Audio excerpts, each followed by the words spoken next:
24 hours ago, I asked for your hand, dear.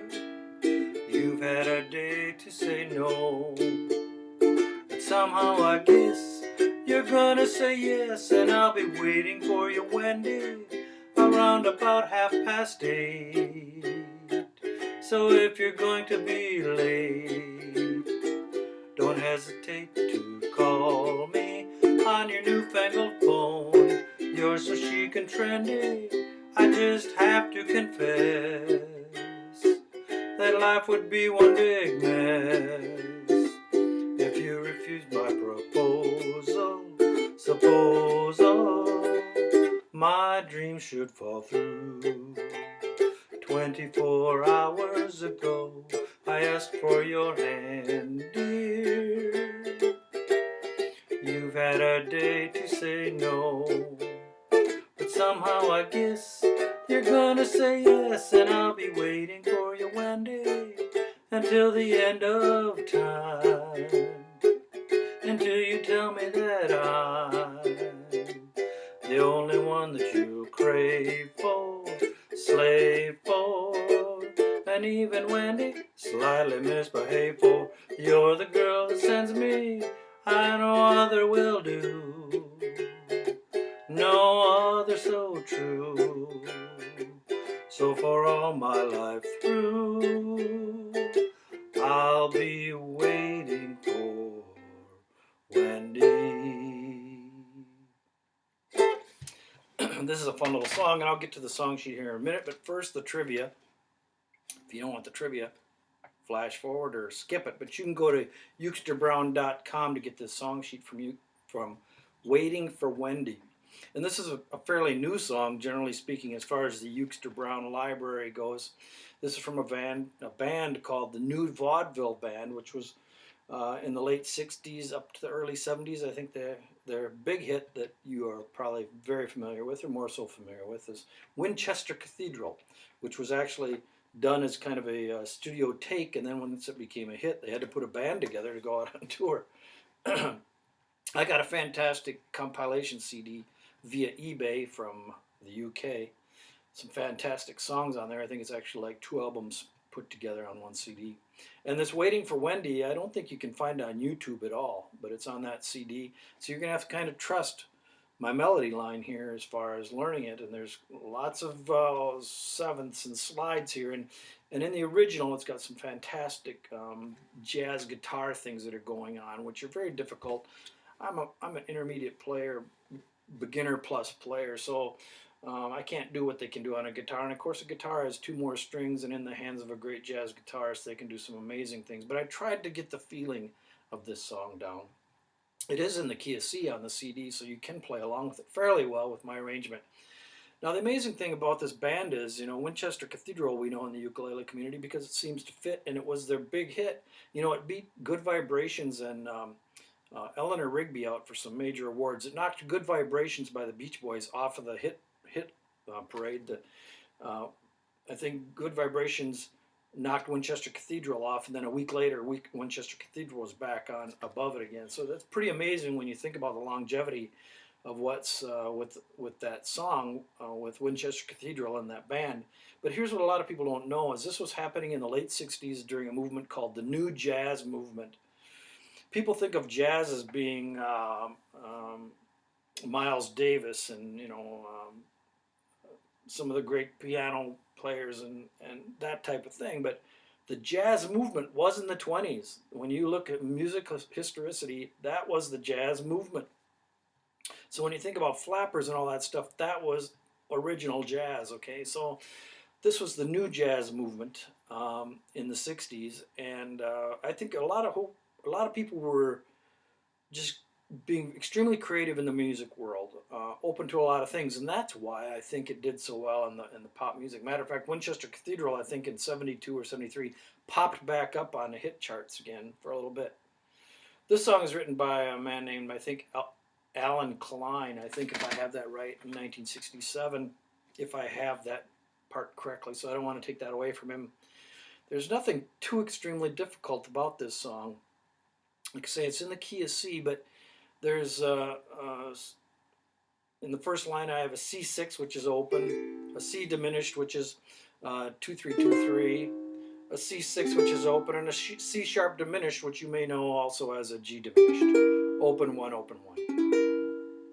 Now, the amazingly cool thing is that okay, and then farther down there's a G sharp 7, which when you play it here is kind of a cluster, because you got your G7 and you got to slide it up and then put your pointer finger up here. So you got a 1, 3, 2, 3 shape. The nice part is it goes right down to a G7, so you just pick up your pointer and you slide it down to G7. And then you're back at a C, and if you do the right, I shouldn't say right thing, the efficient thing, and use your pinky for that C chord, you're just going to pick them up and slide it up, and there's your C.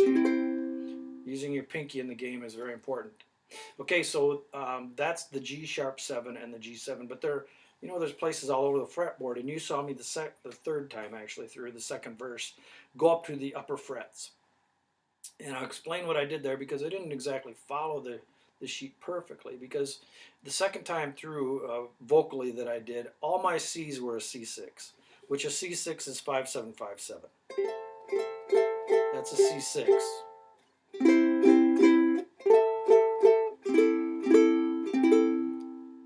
And a D minor there, which down here is 2-2-1 open. Up here I play barred at the 5th fret, which is actually a D minor 7. But given 4 notes, if you can play it down here. Matter of fact, my first arrangement when I went through it, I made that D minor 7, because it gives you 4 notes and it makes it sound more jazzy. But when I sang 24 hours ago, it carried that D note better than D minor 7. So instead of going this way, it'd be your D minor 7. 24 hours ago, I asked for your hand, dear. And without continuing on there, you can see how the D minor 7 adds a different jazz voice to it. And you can use that D minor 7. Remember, I call my song sheets here a framework for fun, so have fun with them. But the second time through, and I want to show you where, if you're afraid to go up the fingerboard, don't be afraid right now, because I'm going to show you something rather cool, okay? The D minor that we're playing up here is a D minor 7, which is at the 5th fretboard, 1 finger chord, okay? Barred at the 5th, D minor 7. And it may confuse me because my song sheet says D minor, but I'm playing a D minor 7 here. The G7, if you think about down here making an F7 shape, which is 2, 3, 1, 3, that's F7. You slide it up 1, F sharp 7, slide it up 1 more, G7. Okay, right there's the G7 we're going to be playing. If we slide it up 1 more, there's a G sharp 7. And if we slide it up 1 more, we have an A7.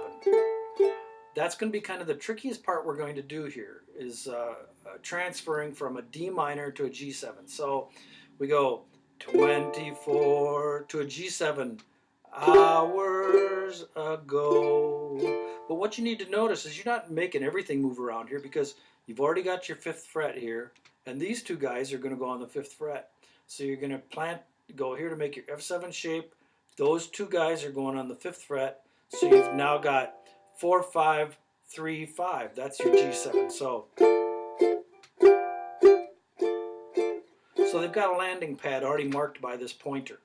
Okay? And this is going to get moved around a bit, because later on we go from the D minor 7 to a G sharp 7 to a G7, and all the way back up to an A7, which is that 5th fret, same shape. Another thing that I'm doing here is I'm playing my C as a C6, which is 5-7-5-7. The next chord is a C diminished, which is 5-6-5-6. Here it's 2-3-2-3. Here it's 5-6-5-6. And then we go right back to a C, which I'm playing as a C6, which is 5-7-5-7. So we just slide these 2 guys back up. So we got 5-7-5-7. There's a gap right there. The next chord up is a C sharp diminished. So we're going to move these guys up to the 6th fret. So now it's 6-7-6-7. So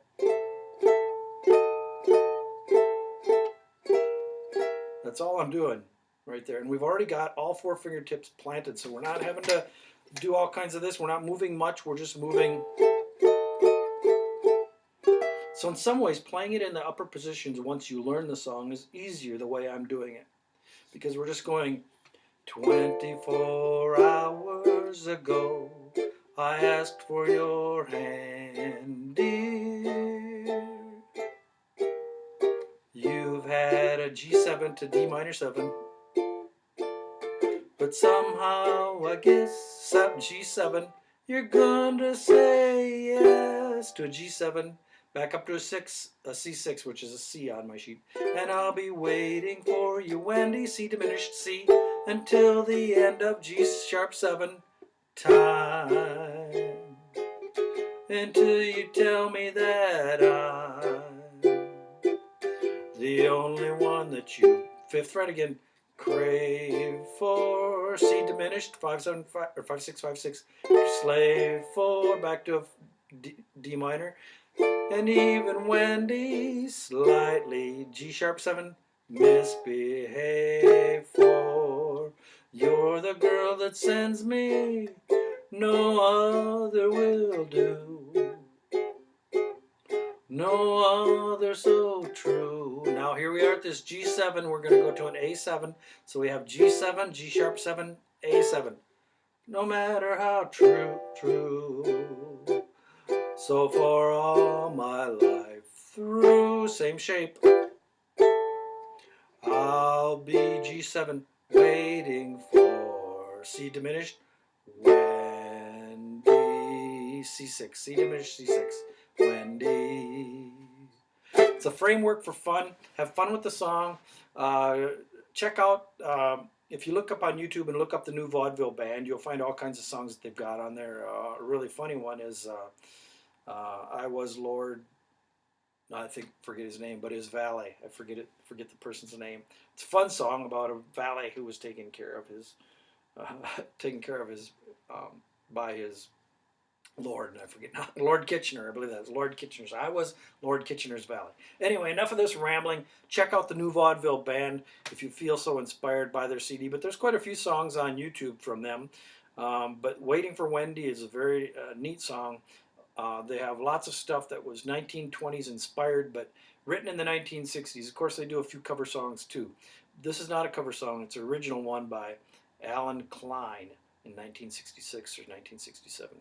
Have a great day. Check out UkesterBrown for Waiting for Wendy on the song sheet page. And remember, it's a framework for fun, so have fun and have a great day. Here's one more chord that is kind of unusual about this song. It's a B augmented.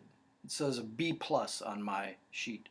And it comes after a D minor, which is very handy, okay? Because it's basically the same shape of your fingers when you're on the string. So if you're making your D minor, like I do, I use my pointer on my 1st fret, 2nd string.